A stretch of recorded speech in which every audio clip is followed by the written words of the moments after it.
Ils étaient partis dimanche, de l'espoir plein le cœur. Les archives papier sont des trésors pour qui prend le temps de les consulter. Bonjour, je suis Denis Dupont et je m'égare avec délice dans les anciens numéros de l'Indépendant. Suivez-moi que podcast Je vous parle d'un temps. Voici un article paru en avril 1950 sous le titre « Incertitude du sport ». Ils étaient donc partis dimanche de l'espoir plein le cœur. Ils entendaient déjà les applaudissements d'une foule enthousiaste devant leurs exploits. Ils pensaient au retour enivrant, aux supporters en folie, aux réceptions somptueuses. Ils croyaient leur heure venue d'écarter la malchance. Et ce fut la cruelle réalité. Cette victoire qui se présente et que l'on ne sait ni ne peut saisir. Et ce fut ce public cruel qui siffla leur maladresse et acclama les vainqueurs.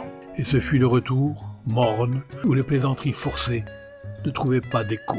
Ainsi, c'est Tirocet, au sang généreux qui voulait culbuter la nouvelle idole Castres, et n'échouèrent que de 3 points. Ainsi, c'est Narbonnais, trop confiant et impuissant dans la boue, vaincu par 2 coups de pied sans avoir démérité.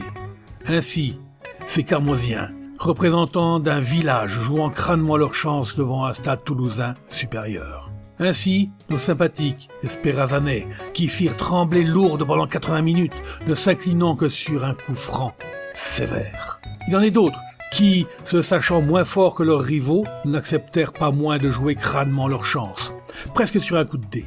Et nous pensons alors à ces jeunes Villeneuvois qui surent bien tomber chez l'adversaire après lui avoir fait comprendre que les prétentions émises quant aux demi-finales étaient nullement hors de proportion.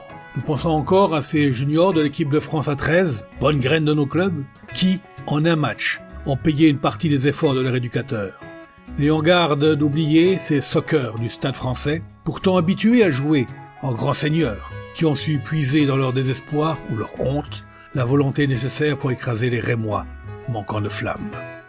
Saluons la performance du jeune Blusson qui, victime d'une crevaison à 10 km du but, voit une victoire probable lui échapper dans le circuit du Morbihan.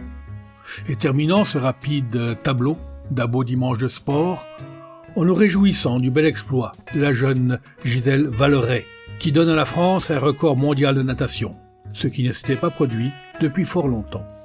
Incertitude du sport? Mais que serait le sport sans justement cette incertitude? Et quel espoir pourrait nourrir ces petits qui veulent devenir grands, pourvu que Dieu leur prête vie? C'était en 1950, au mois d'avril. L'histoire se répète. C'était Je vous parle d'un temps, un podcast produit par l'Indépendant et proposé par Denis Dupont à retrouver ici même, chaque semaine.